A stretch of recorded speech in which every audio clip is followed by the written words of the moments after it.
90 goslings, yellow and small enough to fit two to a hand, rode home in 4 wire crates on the last Saturday in March. And the man who had just bought all 90 of them for 11 cents apiece was Reuben Esch, 43 years old, a straw hat pushed back off his forehead, standing in mud that came up over his boot heels while he counted cash out of a coffee Kenny kept for exactly this kind of purchase.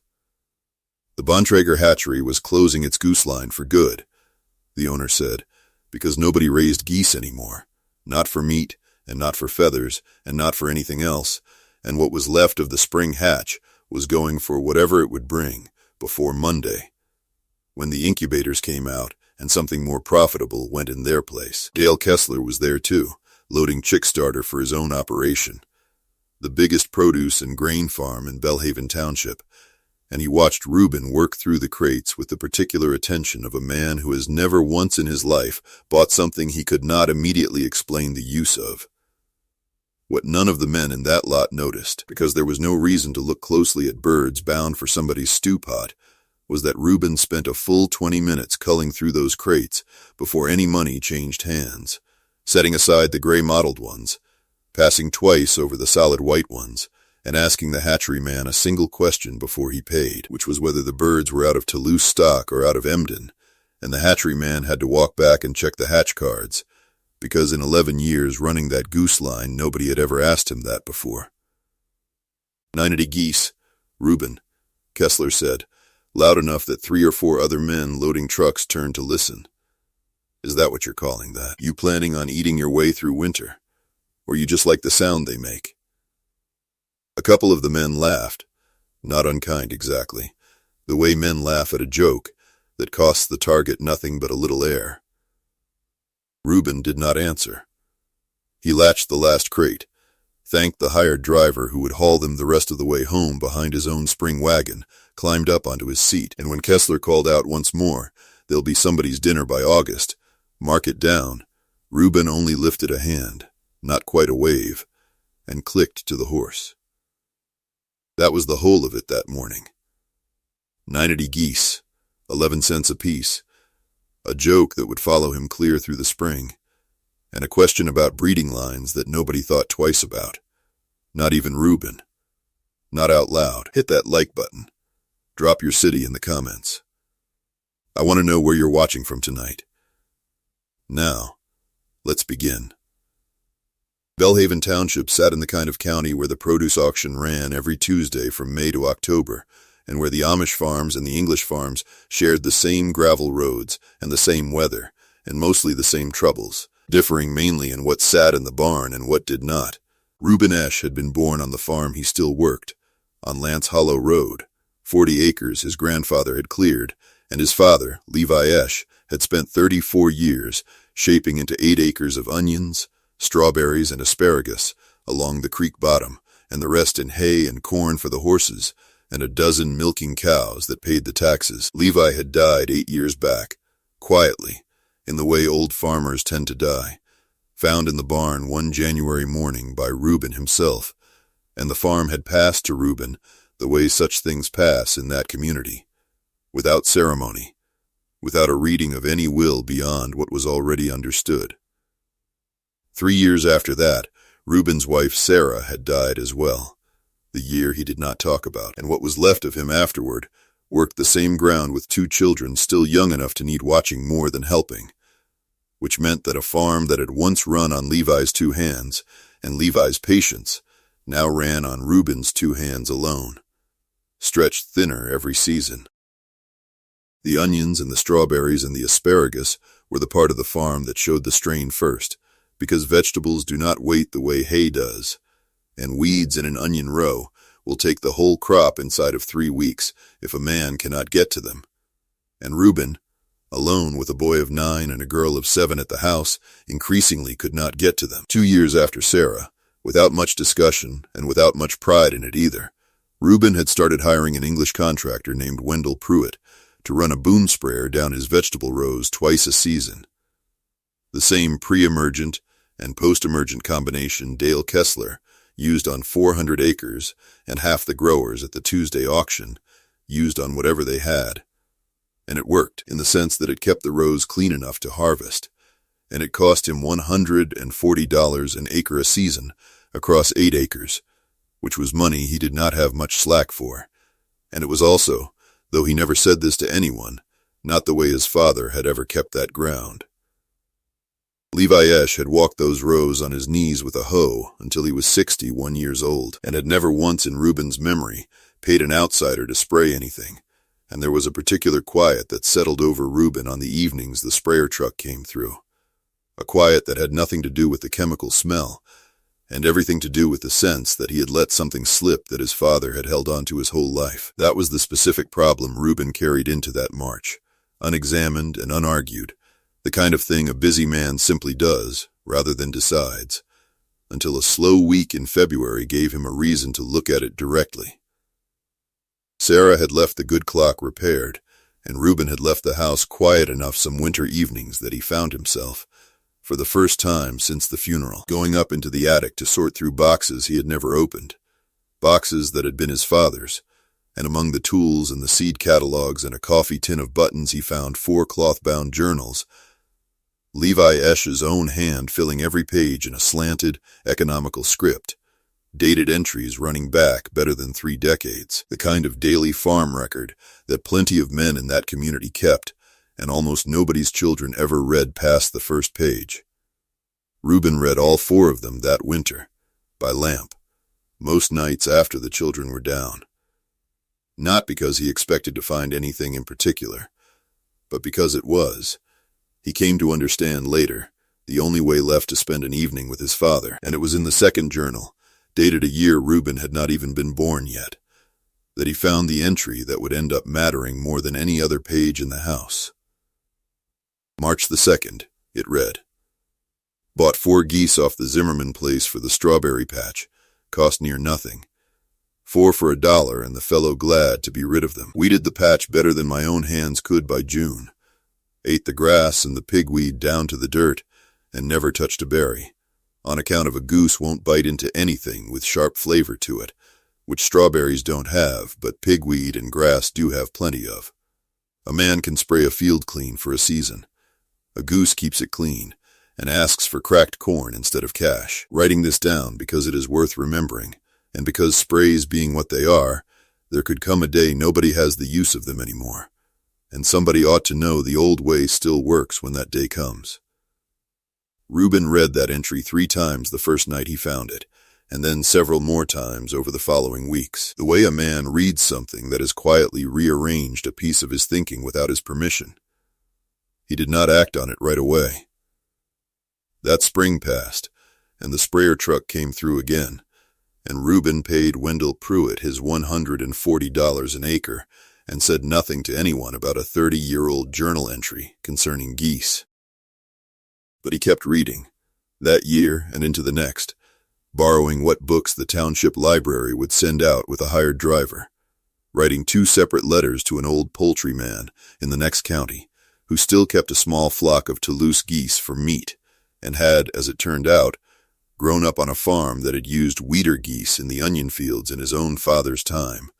And slowly, over something close to 2 years of reading in the evenings and asking careful questions at the auction and at church, Reuben put together an understanding of why his father's 4 geese had worked, and why 90 of them might work better, and why onions in particular, out of everything he grew, were the single best crop in the world for a goose to weed, because a goose will not put its beak anywhere near the sharp bite of an onion leaf. The same sulfur compound that makes a man's eyes water keeps a goose's mouth well away from it, while every weed a goose does eat, grass and pigweed and lamb's quarter and foxtail, grows soft and green, and exactly to a goose's taste. It was not, he came to understand, a folk cure, or a superstition his father had happened onto.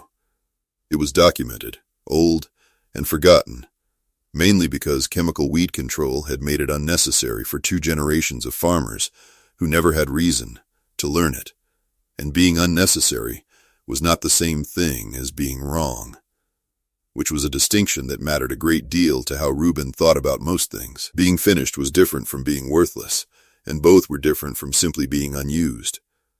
He did not tell Dale Kessler any of this, Not that winter and not later, when it might have shortened an argument neither of them was ever going to have out loud anyway, because Reuben Esch did not argue with men, he only eventually showed them numbers. He spent that final winter, the one before the Goslings, doing the arithmetic on paper at the kitchen table after the children were asleep, working out that 90 geese, purchased cheap and raised through a summer on grass and a little grain, would cost him perhaps $40 total in feed beyond what his own pasture provided, against the $1,120 he expected to pay Wendell Pruitt across 8 acres that year if he kept spraying.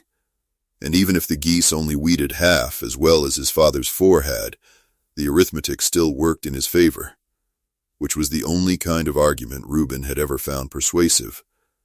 On paper, in his own hand, checked twice. The preparation that followed the March purchase took the better part of 6 weeks, and Reuben did it in the order his father's letters and his own 2 years of reading had taught him to do it, before anyone in the township had any idea what the geese were actually for. First came the brooder, a corner of the old hog barn cleaned out and relined with clean straw and warmed with a kerosene brooder lamp.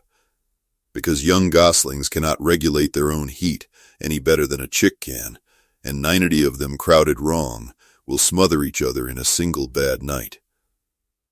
Reuben kept that brooder at 95 degrees the first week, checked with a dairy thermometer he hung from a nail at gosling height rather than trusting his hand, and noted the reading twice a day in a new notebook he had started for the purpose, a plain school composition book, because if his father's record had been worth 30 years of somebody's attention, Reuben intended his own to be kept the same way from the very first day. Second came the fencing portable page wire moved by hand section by section rather than any permanent run, because the whole point of weeder geese was to walk them down a given row for a given number of days and then move them on to the next, following the weeds rather than fencing the geese into one static pen where they would eat everything green in a week and then start on whatever was not green.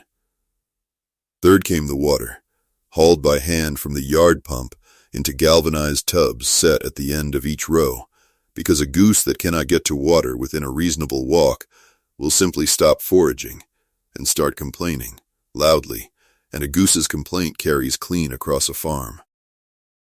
Fourth came the timing, which mattered more than anything else in the whole plan, because the geese needed to be old enough to handle a full day out on pasture, and young enough that the weeds had not yet gotten ahead of them.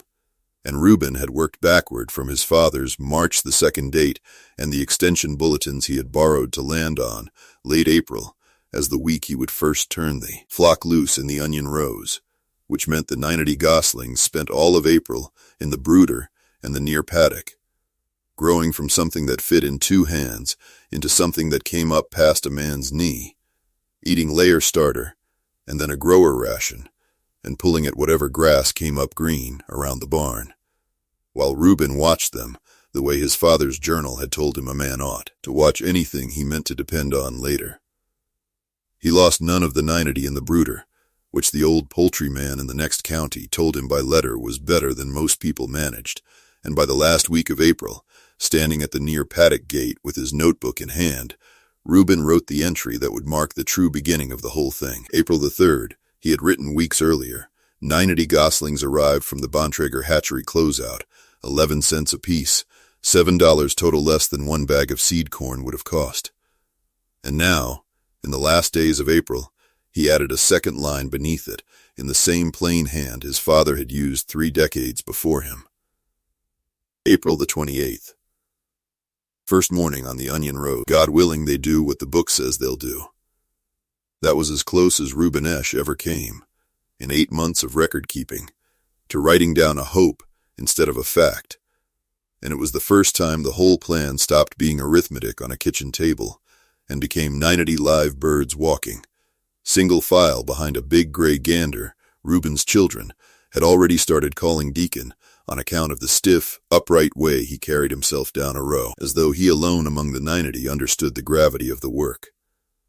The first morning Reuben opened the paddock gate and walked the flock the quarter-mile down to the north 8 acres, he did it alone, before 6, specifically so that nobody at the Tuesday auction or anywhere else would see it and start asking questions before he had anything to show them. But a secret does not last long on a road 24 farms deep, and Bellhaven Township ran on very little besides weather, church, and other people's business.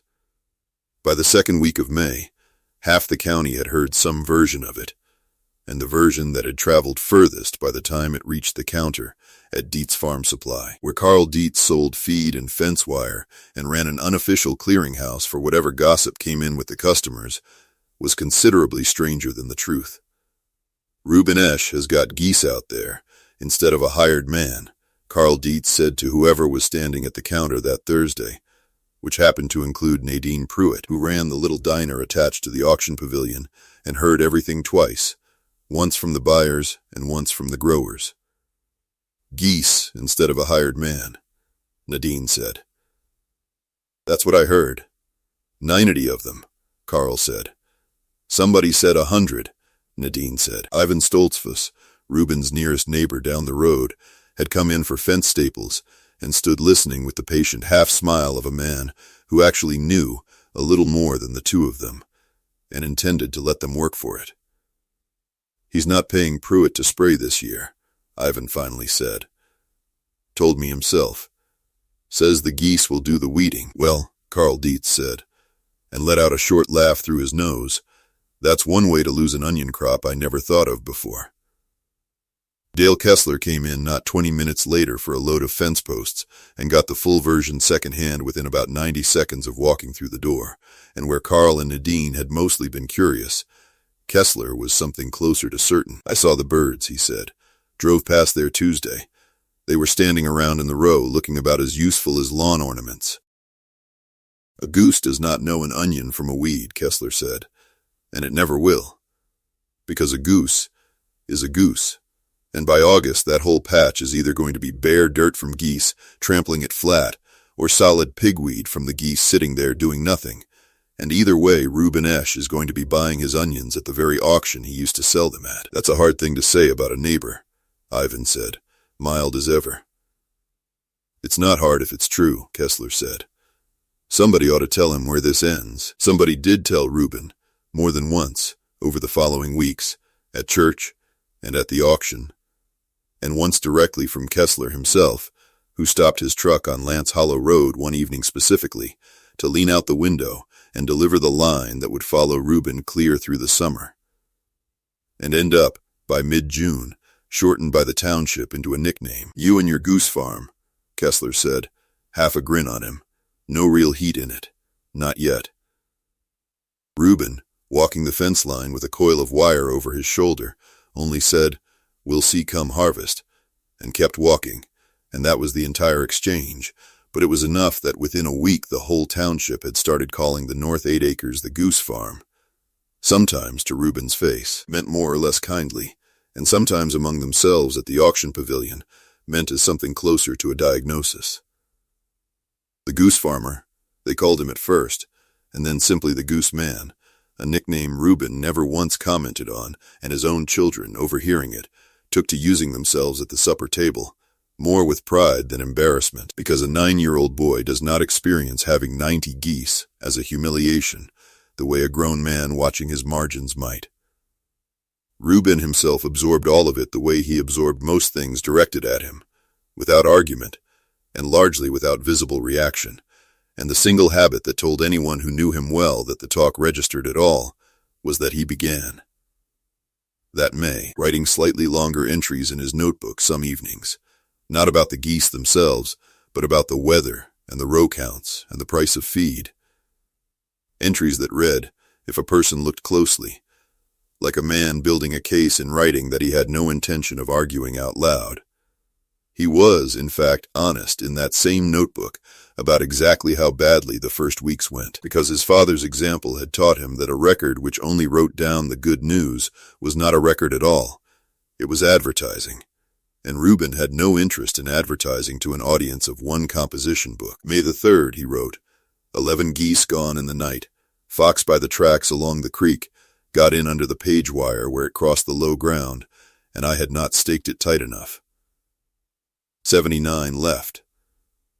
That entry cost him more than the $11 the birds themselves had represented, because it was, plainly, a mistake he had made, and not one the fox had made. A gap in his own fence he should have caught. And he wrote it down anyway, in full, rather than simply noting the number. 2 weeks later came a second loss, smaller, but no less recorded. May the 17th, 3 gone to a hawk over 2 afternoons, moved the flock further from the tree line, 76 now. And 2 weeks after that, a third kind of loss that had nothing to do with predators at all, and everything to do with Reuben's own inexperience keeping that many birds crowded together in a brooder for as long as he had. May the 24th, lost 2 more to pasty vent trouble in the brooder before they ever went out. Should have caught it sooner. 74 left as of tonight. 74 out of 90 by the end of May was, by any honest accounting, a rough start.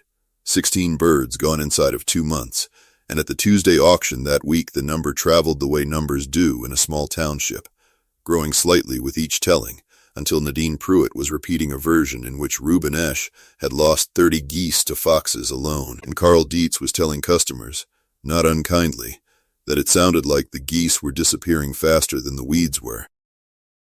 Kessler, hearing the real number from Ivan Stoltzfus, who kept the account straight out of simple fairness, even while agreeing privately that things did not look promising, allowed himself one more line at the feed store counter. Man loses 16 geese in 2 months and calls it going according to plan, Kessler said. That's not patience. That's just losing slow instead of losing fast. Reuben heard some version of that line inside of 3 days, the way he heard everything eventually, and his only response, delivered to Ivan Stoltzfus, rather than to Kessler directly, was 4 words. 74 is still enough. He did not explain what enough meant, and Ivan did not ask, because by June there was something in the way Reuben said things like that, flat and unhurried, that had started to make at least a few of his neighbors quietly reconsider whether the Goose Farm nickname was entirely fair, even while none of them were ready to say so out loud yet, least of all to Kessler. The turn, when it came, arrived exactly the way Reuben's father's journal had promised it would, which was slowly, unglamorously, and first to nobody but Reuben himself. He had established, back in April before the geese ever went out, a simple counting method his letters with the old poultry man had suggested. Walking a measured 100 feet of row, and counting every weed taller than a man's thumb. A rough census repeated in the same 3 spots in the onions, and the same 2 spots in the strawberries every week, the numbers going straight into the notebook alongside the weather and the feed costs. The first count, taken the week before the geese ever set foot in the rows, had come back at 60 weeds per 100 feet of row in the worst of the onion ground, a number that told him plainly how much work Wendell Pruitt's sprayer had actually been keeping ahead of in past years. By the 30th of May, 4 weeks into the geese working that ground, the same measured stretch of row came back at 31. Reuben wrote it down without comment beyond the number itself. May the 30th, onion row 3, north end, 31 weeds per 100 foot on today's count, down from 60 at the season's start, and underlined the 31 once. The single small gesture that in Reuben Esch's private grammar counted as something close to celebration. By the 24th of June, the same count had fallen further still, and the entry that night ran longer than most. June the 24th. 14 weeds per 100 foot in the onions, row 3. 6 in the strawberries, which is close to nothing at all. Moved the flock to the sweet corn ground Monday, since the onions and berries are about as clean as I could get them with a hoe, maybe cleaner.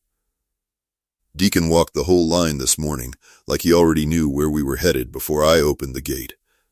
74 geese still. None lost since the end of May, which is its own kind of number worth writing down. The 14 and the 6 were numbers Reuben kept mostly to himself that week.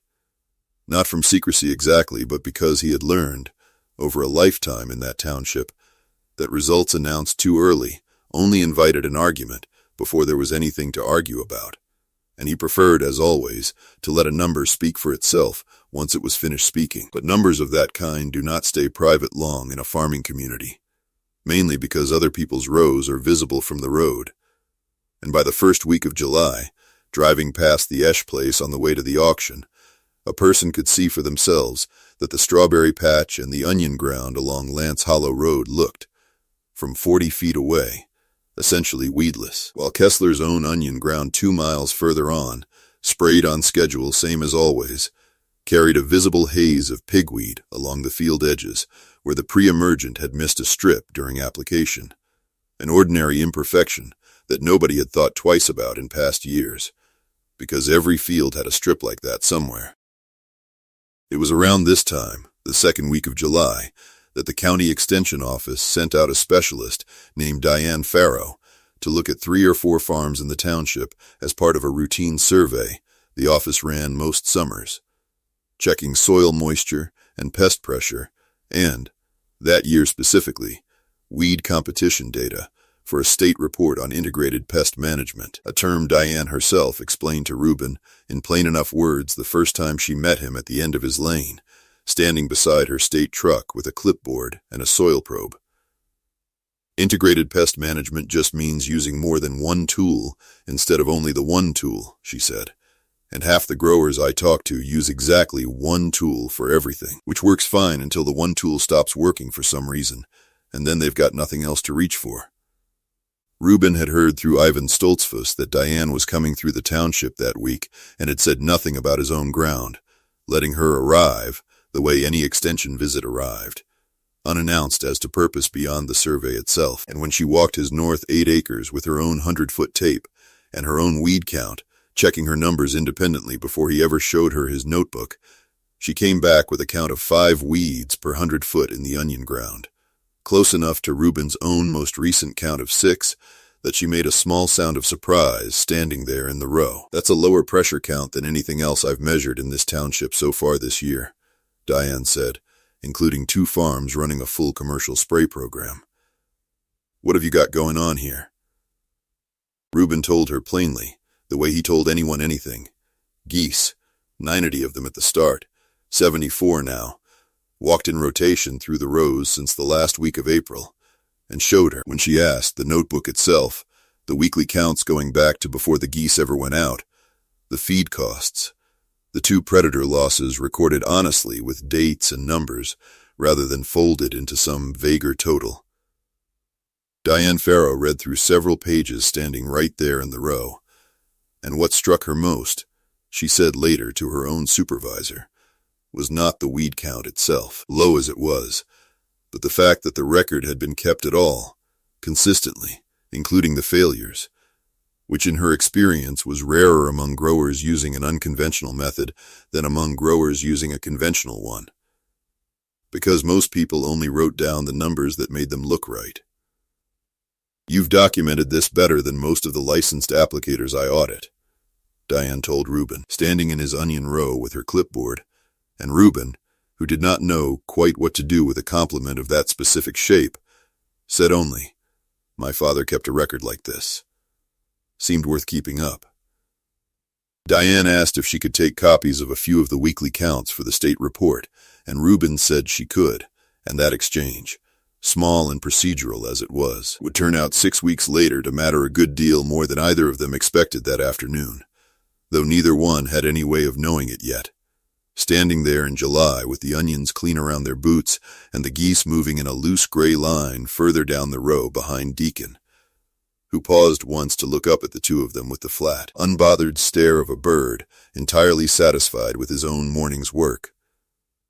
What neither Reuben nor Diane Farrow could have anticipated that July afternoon was the shape the rest of the season would take, though the shape of it had actually begun forming 3 counties over, in a courtroom neither of them had any reason to follow, where a chemical drift complaint had been building since spring. A commercial applicator working a large grain operation 2 townships west had sprayed a broadleaf herbicide on a windy afternoon in late May, and the drift had carried far enough to damage a certified organic orchard on the far side of the property line, killing off 2 seasons of transitional growth the orchard owner had spent 3 years and a good deal of money establishing. The complaint had gone to the State Department of Agriculture, and the department, after its own investigation confirmed the drift, and found at least 2 other unrelated complaints involving the same broad class of herbicide that same spring, issued an emergency mid-season restriction in the first week of August, the exact wording of which Carl Dietz read aloud off a printed notice at the feed store counter to whoever happened to be standing there. Effective immediately, the notice read, "Application of the affected herbicide class is suspended within the county for the remainder of the growing season pending review, and any grower with product already purchased is advised to hold it in storage until further notice." It was not the herbicide Wendell Pruitt had ever used on Reuben's ground specifically, but it was the exact product, or one close enough in its chemistry that the restriction covered it too, that Dale Kessler and roughly 2/3 of the growers who sold at the Tuesday auction depended on for their main summer weed knockdown, the treatment that carried most row crops through the worst of the July and August weed pressure until harvest. The restriction landed at almost precisely the worst possible moment in the growing calendar, 6 weeks before the ban would have been due for its scheduled second application anyway. And by the 3rd week of August, the difference between the farms that had sprayed once in May and gotten nothing further, and the farms that had never depended on the spray at all, had become, in the plainest sense of the phrase, visible from the road.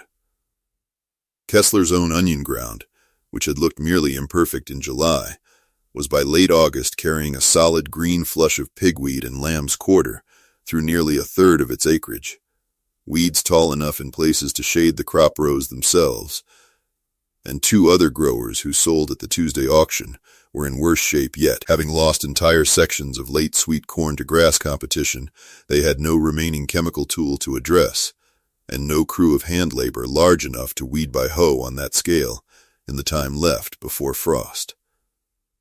Reuben's north 8 acres, meanwhile, having never depended on the restricted product at all, carried on exactly as it had all summer. The geese rotated now onto the later sweet corn and back through the strawberries for a second pass, the weed counts holding steady in the notebook at numbers that had not meaningfully changed since June.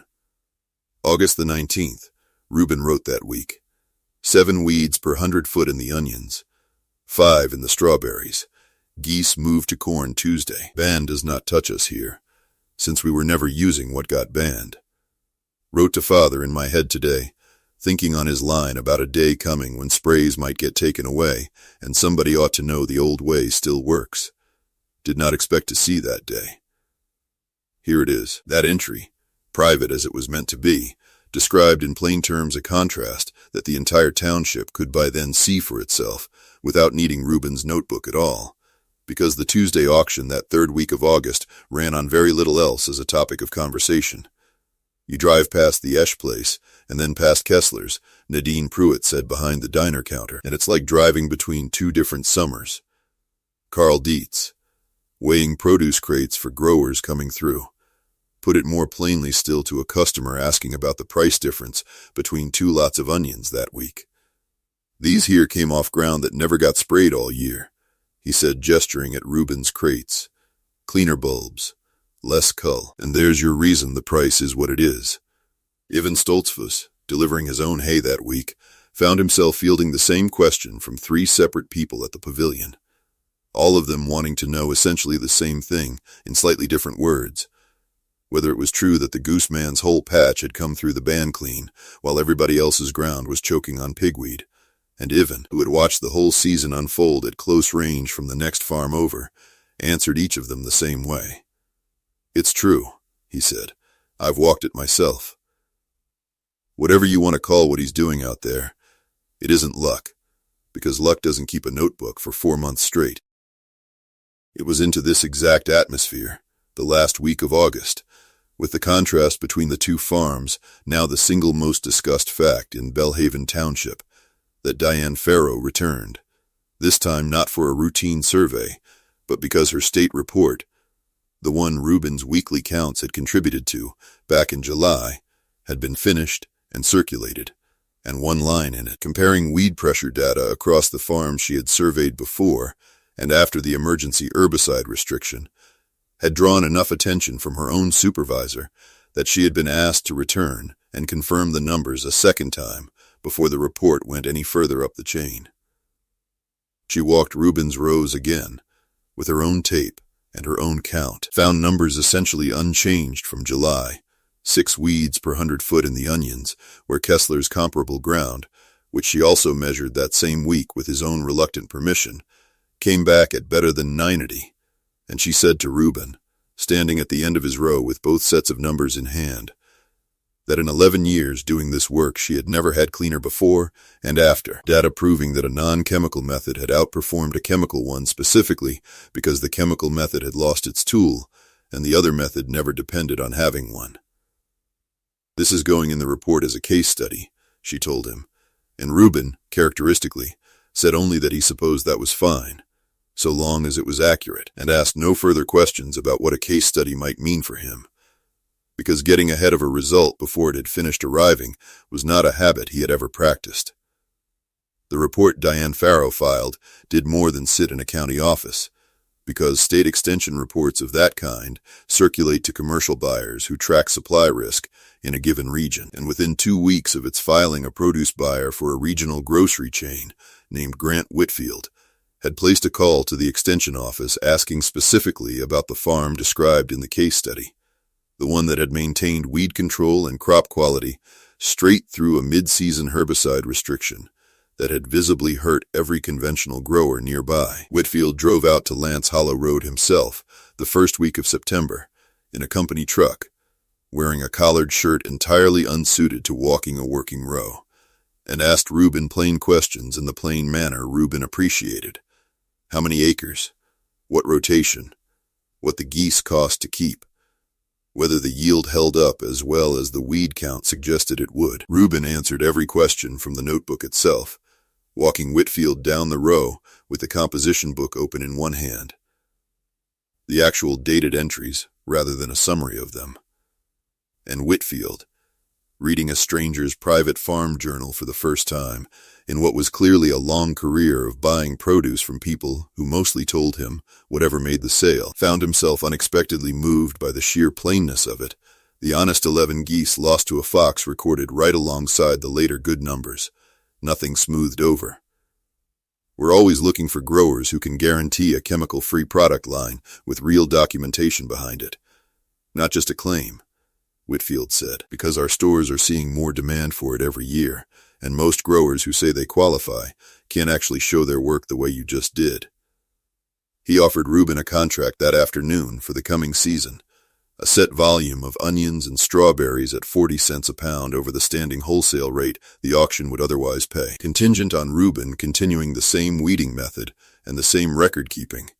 And Reuben, before agreeing to anything, asked what volume the contract specified, and on hearing the number, said it was more acreage than he currently had geese enough to weed properly, and that he would rather grow the flock at a pace the ground and his own 2 hands could manage than sign for more than he could deliver clean, an answer that visibly surprised Whitfield, who was used to growers taking whatever volume was offered and worrying about the details afterward. Reuben countered with roughly 2/3 of the volume Whitfield had proposed, and Whitfield, after a moment's consideration, agreed, which was itself a small but real vindication, since a buyer rarely lets a seller set the terms downward unless the seller has demonstrated exactly the kind of reliability Reuben's notebook had just demonstrated. Word of the contract reached the Tuesday auction inside of 3 days, the way everything did, and it reached Dale Kessler in roughly the same span, delivered to him, without much tact, by Carl Dietz at the feed store counter, who mentioned it mainly as news rather than as a pointed remark, though it landed on Kessler as one anyway. Heard the Goose man signed a supply contract with one of the chain buyers, Carl said. 40 cents over wholesale, they're saying. Kessler did not respond to that the way he had responded to every earlier piece of news about Reuben's farm that season, with a quick line and a short laugh. He said nothing at all for a moment, and then asked, in a voice with none of its earlier certainty left in it, whether that was the same ground that had come through the ban clean, while his own onion acreage had gone half to pigweed. Carl said it was. Kessler drove out to Lance Hollow Road himself 2 days later, alone, in the evening, and found Reuben in the near paddock, latching the gate for the night behind the flock, Deacon standing sentry a few feet off the way he always did, until every other bird was settled. Kessler stood at the fence a minute before saying anything, watching the geese the way a man looks at something he had already decided the shape of months earlier and was now finding harder to place. "I was wrong," Kessler finally said. That was the whole of it. 5 words. No further explanation offered, and none really needed. And Reuben, who had 6 months of jokes and a nickname and a good deal of quiet doubt behind him by that point, did not take the opening to say anything that might have made Kessler regret walking up to that fence at all. "You were working from what you could see," Reuben said, and that was true, since a man who had never read Levi Esch's old journal had no particular reason to expect 90 geese to outperform a boom sprayer. And there was no use pretending otherwise now that the numbers had settled the question. Kessler nodded once, stood a moment longer looking at the clean rows behind Reuben in the last of the evening light, and asked, in a considerably smaller voice than the one he had used back in March at the hatchery lot, whether Reuben thought geese would do the same for a bigger operation, or whether it only worked at the scale Reuben was running. "Depends on the ground and the labor to move them," Reuben said, "but the principle holds regardless of scale," and Kessler, 3 weeks later, bought his own first flock of 30, from a hatchery 2 counties over. Not 90. Not yet. A smaller test run he did not advertise at the feed store the way Reuben's original purchase had been impossible to keep quiet. And the Goose Farm nickname, by the time the leaves turned that October, had softened at the auction pavilion into something closer to a title than a joke. The way Nadine Pruitt found herself saying it to a new customer that fall.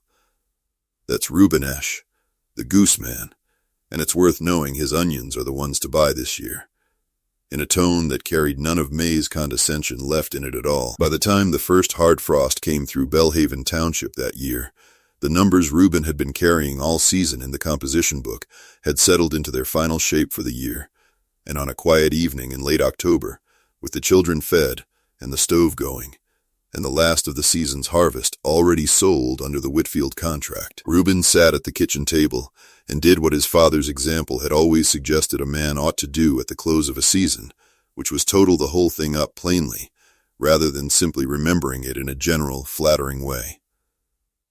90 geese at the start, he wrote. 71 geese at the end of the season, the losses all recorded honestly across the months. 11 to the fox in May, 3 to the hawk, 2 to pasty vent trouble in the brooder, 3 more lost across the summer to ordinary causes a flock that size will lose regardless of care, and 71 had turned out, in the end, to be exactly enough.